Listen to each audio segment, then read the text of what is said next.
All right. Gary, for identification purposes later, give us your name and title. I know you've been on the show almost as much as Orion has, but go ahead. Gary Baise, partner at Olsson, Weeda, Washington, D.C. Olsson, Weeda, you just use the three names? Usually? I do, because it just, these days, in fact, a lot of firms are going just to one. And in fact, this firm has just changed its branding, and it is now going to OFW Law. OFW, really? OFW, yeah. Interesting. Because people are just getting tired of all these lawyers having their names in the law firm. Is Olsson with an O or an E? An O, and it's O-L-S-S-O-N. Oh, glad you told so me that. I think that's the Norwegian version. So Frank is common spelling, or is there an E on the end? Just common, yeah, just Frank. And Weeda is? Weeda has actually passed away. He had a young man, had a heart attack, much like Alan, in his 40s. Wow. And passed away. Spelled W-E-E-D-A? D-A. Okay.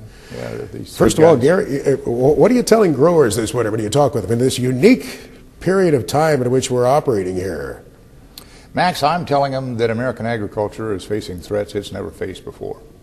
I'm also saying the social contract that agriculture has had with the American people for the last 200 years, frankly, is broken.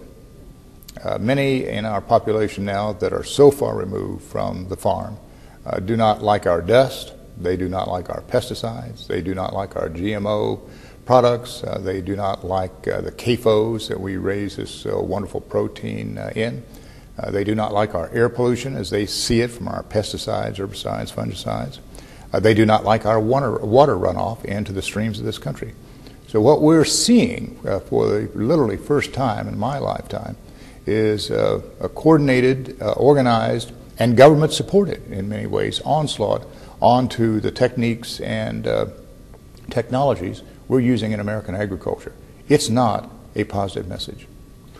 I think sometimes people think this is, yes, indeed, a very vocal segment of society, but a small segment, that the numbers are not actually that significant when you look at these people who are opposed to our common modern production agriculture practices. What's your take on it? I would tend to agree with that. However, this small, well-educated, elite group in our country knows how to utilize the levers of power. They know that they do not have the power in the legislature, Max, to get this done, in most state legislatures. They also know it's very difficult for them to achieve their goals through the House of Representatives and the Senate. What they do know, and what they have captured, is control of the U.S. Environmental Protection Agency. They have seized control of many of the state EPAs around the country. One example I like to point to where the environmentalists, and extreme environmentalists I would call them, had seized the control of a state agency is the state of Maine.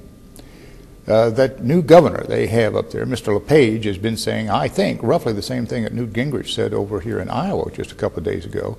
You've got to abolish these EPAs because they are impeding, they're hurting jobs, they're impeding our progress, they are hurting the tax base of the area, and as a result, there has to be an enormous amount of restriction placed on these agencies, or otherwise they have no control over how far they want to reach into our daily lives and control our daily production.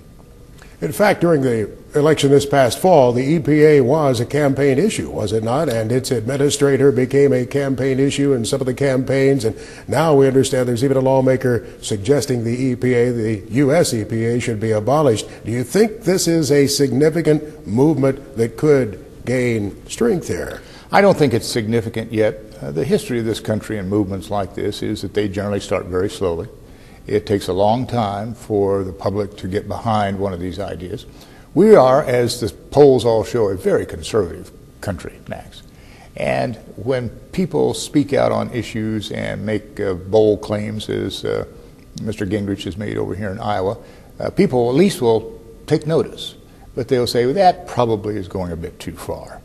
But if you're in the hog business here in Iowa, Illinois, Indiana, Michigan, you know that there is enormous opposition to the siting of any of these hog facilities. If you're in the dairy business, in fact, right here in Illinois, there has been a major case involving the Boss family being forced out of California, as I understand it, because of the air rules in California. In fact, Max, I use this line in my speech. You know how much a ton of dirt is worth in California versus Illinois? And I know you don't.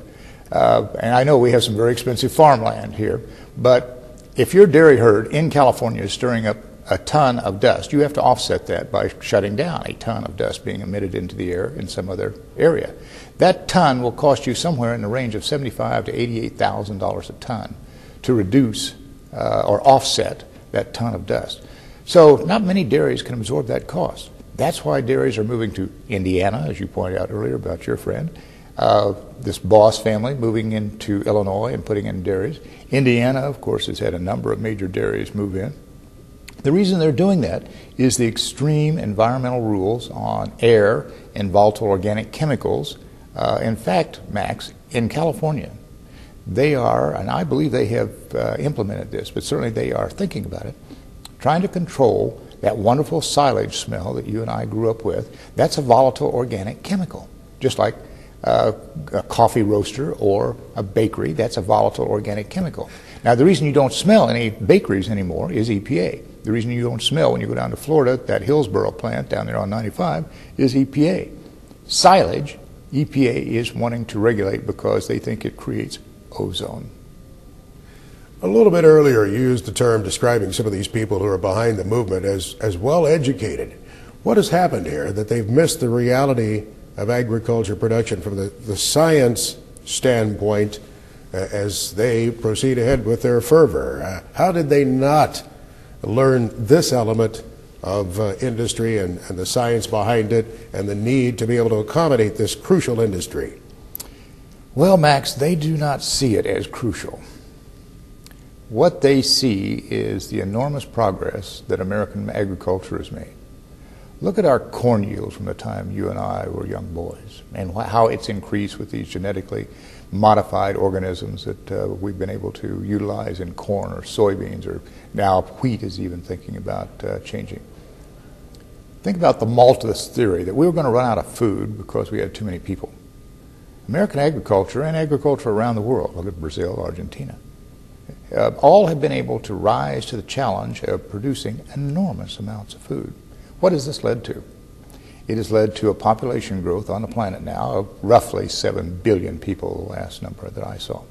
The environmentalists and the people I'm talking about really do not want to see the planet going to 9 billion people. They're going to do everything they can to try to restrict the number of people on the planet because they think it will tax the resources of the planet to too great an extent. That's what this is really about at the end of the day, is too many people.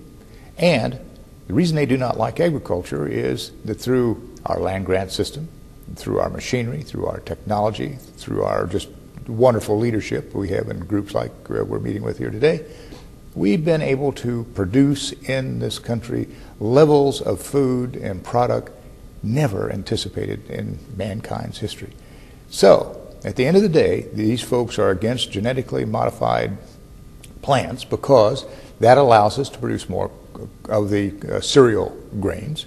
They are against our CAFOs because look at the technologies and efficiencies we have in producing milk. I'm sure you've reported all the time about how much darn milk we have in this country. We have too much milk.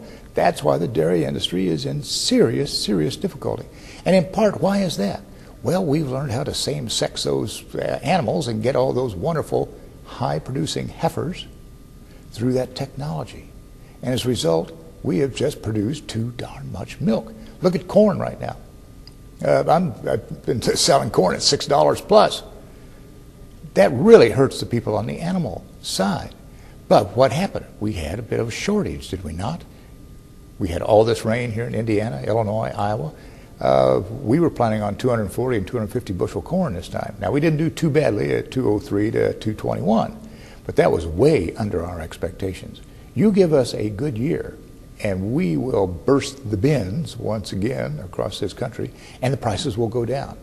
As Earl Butz said, the only thing that cures high prices is high prices, and low prices, low prices. He's right, because we will produce eventually according to the demand. So at the end of the day, these folks are really concerned about our being able to produce enough food for this population to go to 9 billion people. Back to the producers facing this environmental challenge. Is the answer going to be ultimately in Congress, or is it going to be played out mostly in the courts of law? I mean, I think of the Chesapeake Bay action that Farm Bureau, National Farm Bureau, and Pennsylvania Farm Bureau has brought. Is this going to be the battlefield more often than not now? I think more often than not, to use your language. Congress, of course, as we all know, is divided at this point. I think it would be very difficult to make many changes in the law. However, there is one, and I will talk about it today. It's called the National Cotton Council case.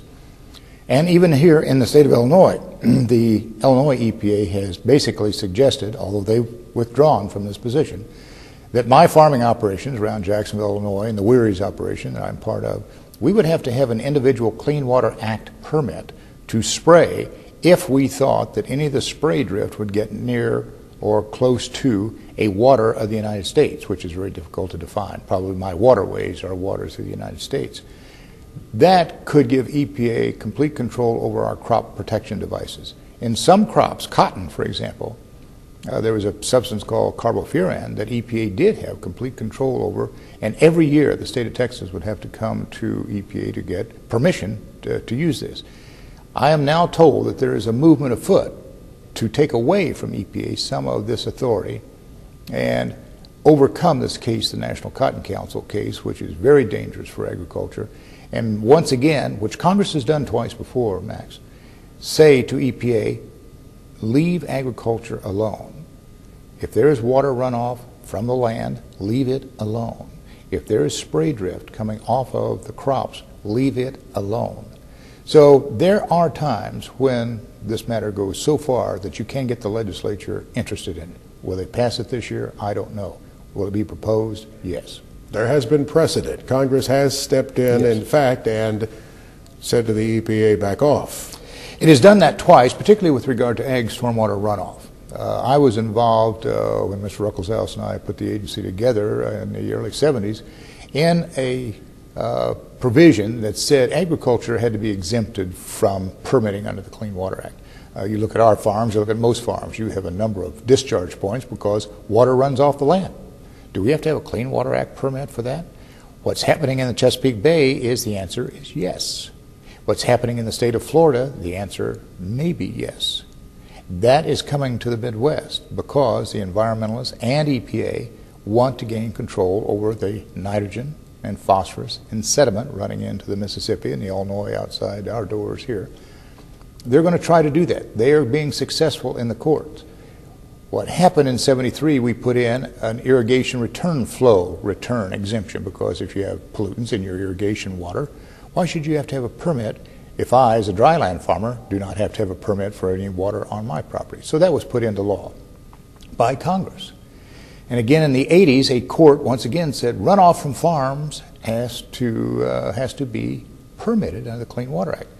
Congress, in a section called, and people watching can go look this up in the Clean Water Act, Section 502.14, says specifically agricultural stormwater runoff is exempted from the Clean Water Act. Now we know that there's phosphorus and nitrogen and sediment and pesticides in our water. Now with all of our techniques today, there's very little of it running in, but there is some, there's no question about it. So Congress spoke in '87 very clearly, EPA, keep your hands off this. The National Cotton Council case comes along here just a couple of years ago and says, EPA, put your hands back on at least pesticides.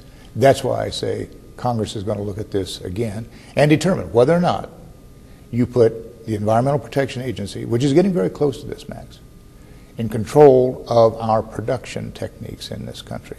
In fact, if you have a CAFO in this state, and I have this on 2 of my farms that use animal waste, there has to be a nutrient management plan. I have no problem with that. What EPA is wanting to do is be able to tell you exactly how much nutrients you can have on that land. You'll have to tell EPA what crop you're growing on that land. And there's even a suggestion, Max, and I know this will drive your viewers crazy, that EPA will tell you what crop and when you can plant it on that land so that you could have the maximum uptake of the phosphorus and nitrogen on that land. I don't think the American farmer will stand for that. I don't think Congress will stand for that. And that is in part my message today. We have to be vigilant. You have to take time to educate your local congressman. Make sure he or she understands what EPA is up to. These congressmen don't have time to read this legislation. Their staffs don't have time to read this legislation. They're busy dealing with constituent problems.